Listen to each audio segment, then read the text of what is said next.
बांग्लादेश में नई सरकार के गठन और तारिक रहमान के प्रधानमंत्री बनने के बाद से भारत और बांग्लादेश के संबंधों को लेकर कई दावे किए जा रहे थे। दुनिया के कई देश, खासकर अमेरिका, चीन और पाकिस्तान बांग्लादेश की तारिक रहमान पर नजरें गड़ाए बैठे हैं। ऐसे में तारिक रहमान की सरकार ने भारत को लेकर एक बड़ा फैसला लिया है, जिसकी केवल भारत और बांग्लादेश में ही नहीं बल्कि पाकिस्तान और चीन जैसे मुल्कों में भी इसकी चर्चा खूब है। दरअसल बांग्लादेश के नए प्रधानमंत्री तारिक रहमान ने भारत के साथ रिश्ते को बेहतर करने के लिए बड़ा फैसला लिया है।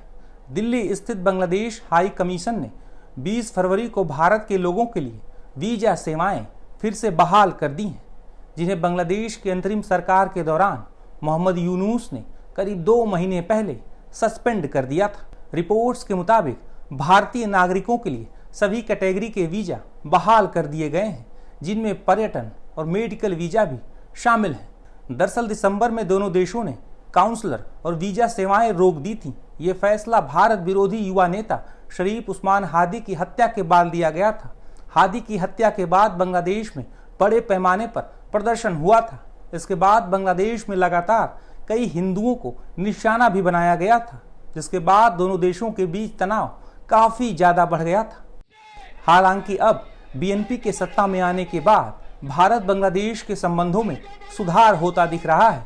बांग्लादेश के सिलहट में भारत के वरिष्ठ काउंसलर अधिकारी अनिरुद्ध दास ने बीते 19 फरवरी को कहा था कि बांग्लादेशी नागरिकों के लिए सभी तरह की भारतीय वीजा सेवाएं दोबारा शुरू करने की तैयारी चल रही है। फिलहाल मेडिकल और डबल एंट्री वीजा जारी किए जा रहे हैं। ट्रैवल वीजा समेत बाकी श्रेणियों की सेवाएं भी जल्द शुरू कर दी जाएंगी। बहुत जल्द भारतीय वीजा प्रक्रिया पूरी तरह सामान्य हो जाएगी। दरअसल बांग्लादेश के आम चुनाव में बीएनपी की जीत के बाद प्रधानमंत्री नरेंद्र मोदी ने तारिक रहमान को जीत की बधाई दी थी। दोनों नेताओं के बीच फोन पर बातचीत भी हुई थी, जिसके बाद प्रधानमंत्री नरेंद्र मोदी को तारिक रहमान के शपथ ग्रहण समारोह में शामिल होने के लिए आमंत्रित किया गया था। हालांकि भारत की तरफ से लोकसभा स्पीकर ओम बिरला तारिक रहमान के शपथ ग्रहण समारोह में शामिल हुए थे।